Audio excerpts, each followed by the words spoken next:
there's so much other stuff. The fact, look at Washington D.C. You have 13 U.S. District Court judges in Washington D.C. This is a town where nobody agrees on anything. Yet, 13 D.C. district judges plus all of the lawyers at DOJ all agreed that 1512 obstruction somehow applied to Jan 6ers.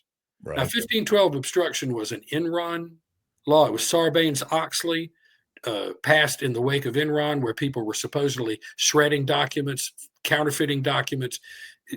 Obstruction, 1512 obstruction, has to do with falsifying documents, counterfeiting documents, hiding documents, shredding documents, burning documents, what have you. It has nothing to do with disrupting a proceeding. Walking into a proceeding and going, boo, y'all stink. We hate you. Okay. That is not counterfeiting a document that's going to be in federal evidence. Yeah. And yet, all of these top brain lawyers, all of these Ivy League educated guys, judges and lawyers, all went along with this gross misapplication. And then the Supreme Court had to come along and go, yeah, no, you're not going to do this. Right. And they did it 350 times collectively. How do you do that? I mean, a freshman poli-sci student would catch that distinction. Right on. Much less an experienced federal judge. And yet they were all like, oh yeah. Going into a room and making noise. Yes, sirree. That's obstruction. Yes, sirree. You know, and the media happily plays along. Oh yes, they've been charged with obstruction. Right. Parrot. It's ridiculous. So these are the things, anybody watching your podcast who is truly trying to figure out what went on January 6th. I don't have the answers, but I've got some questions that need to be answered by whoever says, I know what went on January 6th. Right on.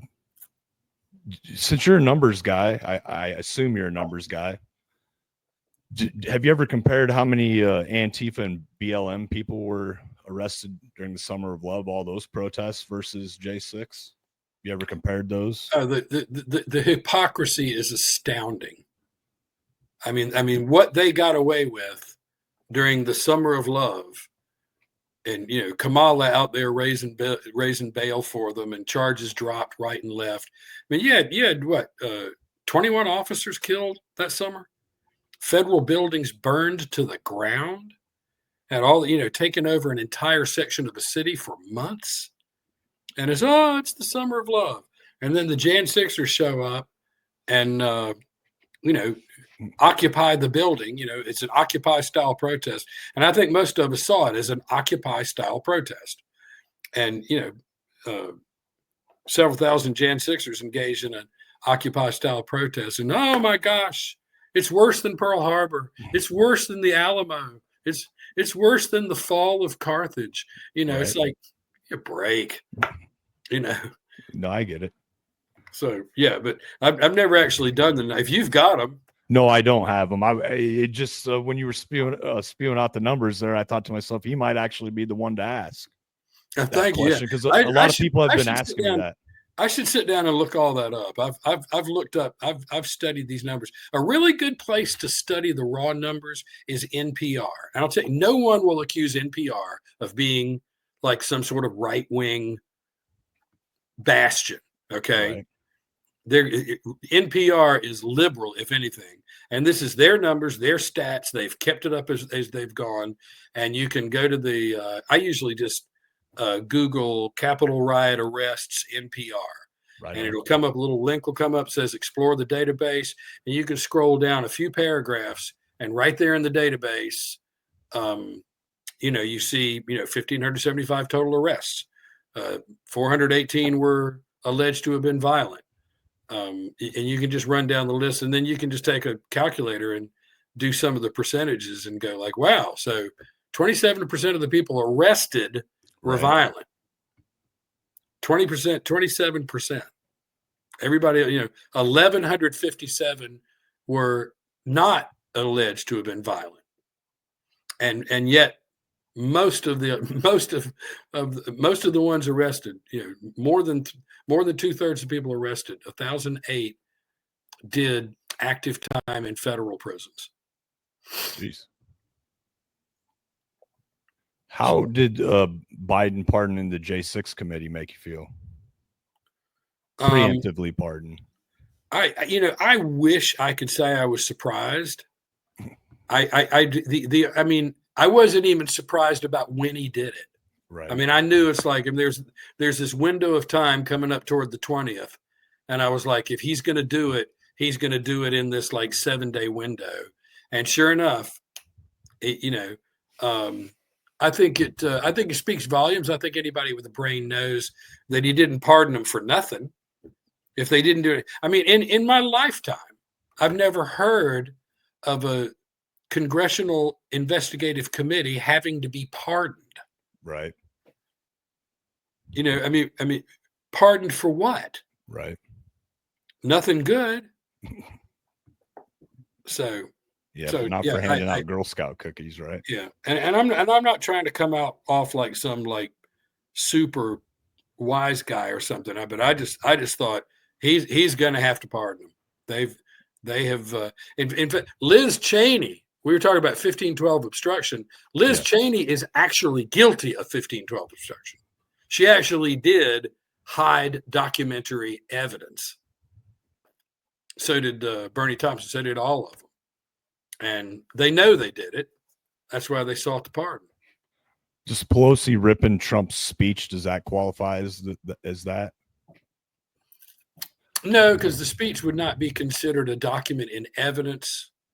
Right. It has to be like, there's a crime going on. There's some evidence. The evidence is in these documents. We want these documents.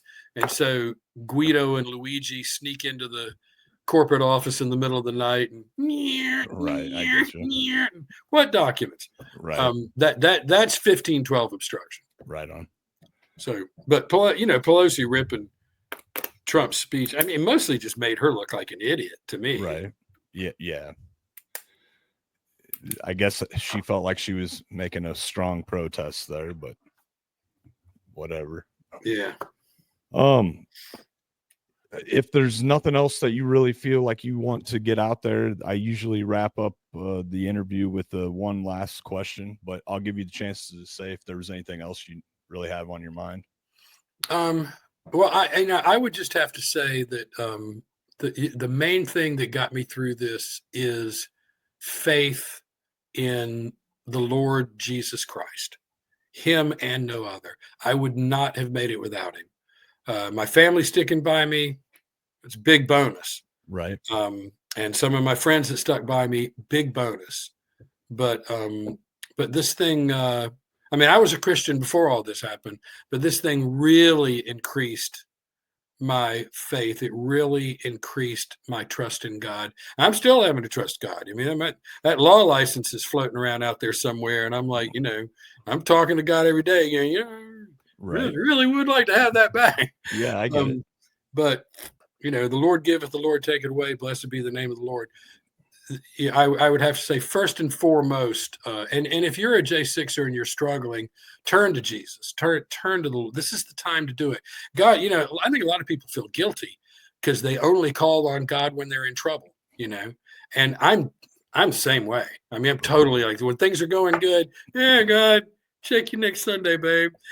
When things are going bad, that's human nature. The Bible actually says, call on, there's, and I can't quote chapter and verse at the moment, but where it says, call on me in the time of trouble. It's like God is saying, I know what you're going to do. I know you're not going to call me when things are doing, but when trouble comes, don't feel guilty about it. Call on me then.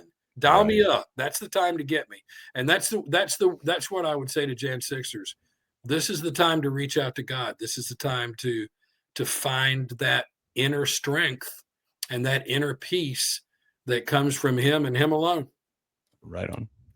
And then everything else I would say, I mean, I think, I hope Jan Sixers will be able to successfully organize. I hope that we'll be able to seek restorative justice.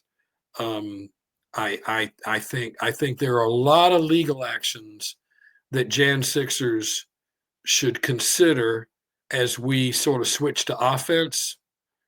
And I'm all in favor of it. It's time to switch to offense. Right on. So, I know you're busy, so this will be the last question. But if you want to look at it like 20 years down the road, what store or like what message do you hope your story shares with like your kids or your grandkids or even just the future people in America? I hope my kids, I hope future people in America will say that, you know,